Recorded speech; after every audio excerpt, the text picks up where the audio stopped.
انما انت مصيبتك من هنا ب 60 نيله. بقى انا اقول لك خلف نص تخلف خمسه يا محمد. انا رحت كشفت عند دكتورين والاثنين اكدوا لي نفس الحوار ده. يا نهار ابوك ازرق. الدكاتره بتقول ان دي حاله نادره وحصلت للناس كتير.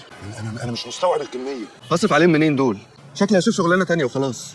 شغلانه تانية مين يا ابني؟ انت عايز 5 شغلانات. ما انا قدامك اهو شغال معاك في الفرع وجايب عربيه بالقسط قطمه ظهري وشغالها اوبر، ده غير ان مراتي كمان شغاله ومش عارفين نكفي مصاريف 3 عيال. انا مش عايز ابقى زيك يا شوقي، انا ممكن اموت لو بقيت زيك. شفت ليه؟ انت تعرف تبقى زيي؟ على الاقل ال3 عيال في بينهم فواصل زمنيه، يعني يا دوب لحقنا نشم نفسنا. انما انت مصيبتك من هنا ب 60 نيله. ده انت كل خطوه بتاخدها كده اضرب في 5. ومفروض تعمل ده مره واحده في كل حاجه، وبامبرز ولبن مره واحده، وتدخلهم مدارس مره واحده، وتعمل 5 لانش بوكس، وتجيب لهم 5 تطقم. خلاص. وتدفع كل خلاص يا شوقي خلاص.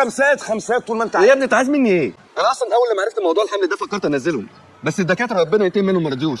بعدين انا وشوق سالنا على النت في المنتديات والحاجات دي، يعني قالوا ان الموضوع حرام. لا خالص. في حالتك دي انا ما اعتقدش ابدا ان هي حرام. الكلام ده لو واحده مثلا حامل في عيل وعايزه تنزله، انما انت مراتك حامله في فريق كره يد يا محمد، سيبك منهم. بلا نت بلا بتاع، اسال كويس. تصدق انت بتتكلم صح؟ طبعا. اكيد في حالتي الموضوع حلال. بقول لك ايه، احنا اول لما نخلص شيفت نروح انا وانت لواحد شيخ نساله وهو اللي يفتينا. يا عم ماشي معاك في اي حاجه. ده انا اقول لك خلف نص تخلف 5 يا محمد.